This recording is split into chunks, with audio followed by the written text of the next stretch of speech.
3-4 महिन्यापूर्वी जी काही आम्ही बारकाईनं जी काही स्क्रुटिनी असेल किंवा त्या संदर्भातली जी काही प्रोसिजर सुरू करण्यात आली त्याच्यामध्येच काही जी 2-3 दिवसापूर्वी बातमी आली की शासकीय कर्मचाऱ्यांनी त्या संदर्भातला लाभ घेतला।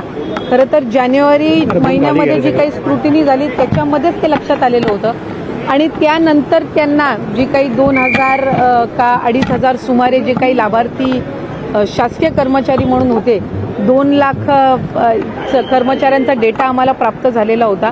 त्याच्यापैकी हे 2-2500 होते आणि त्यांना त्याच वेळेपासून लाभ जो आहे तो देण्याचा बंद करण्यात आलेला आहे। त्याच्यामुळे अशा पद्धतीनं एखादी जर स्कीम असेल तर त्याच्यामध्ये स्क्रुटिनी आणि त्याचबरोबर त्याच्यामध्ये जे काही ग्राउंड लेवलवरून ज्या काही वेळेला सूचना येत असतात त्यानुसार योग्य ती कारवाई केली जात असते। हिंदी में प्रश्न काही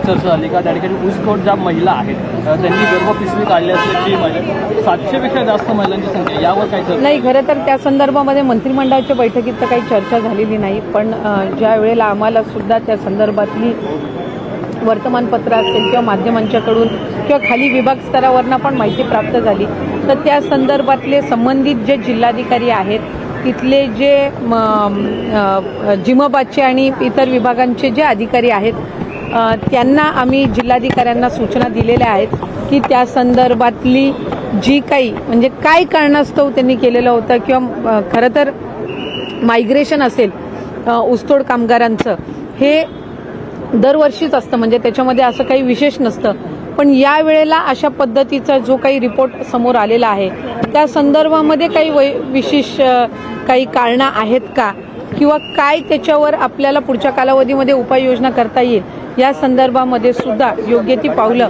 ही त्या ठिकाणी आम्ही उचलणार आहोत। लवकरच लाडक्या बहिणीचा मे महिन्याचा हप्ता हा लाडक्या बहिणींच्या थेट खात्यामध्ये वितरित केला जाईल। मला आपल्या माध्यमातून सुद्धा सर्व लाडक्या बहिणींना त्या ठिकाणी आश्वासित करायचे की जसं एप्रिल महिन्याचा हप्ता हा त्यांच्या खात्यामध्ये जमा झालेला होता तसा मे महिन्याचा जो हप्ता आहे तो सुद्धा लवकरच त्यांच्या खात्यामध्ये जमा होणार आहे। महिला आयोगामध्ये बदल जे आहेत ते होणं गरजेचे आहेत।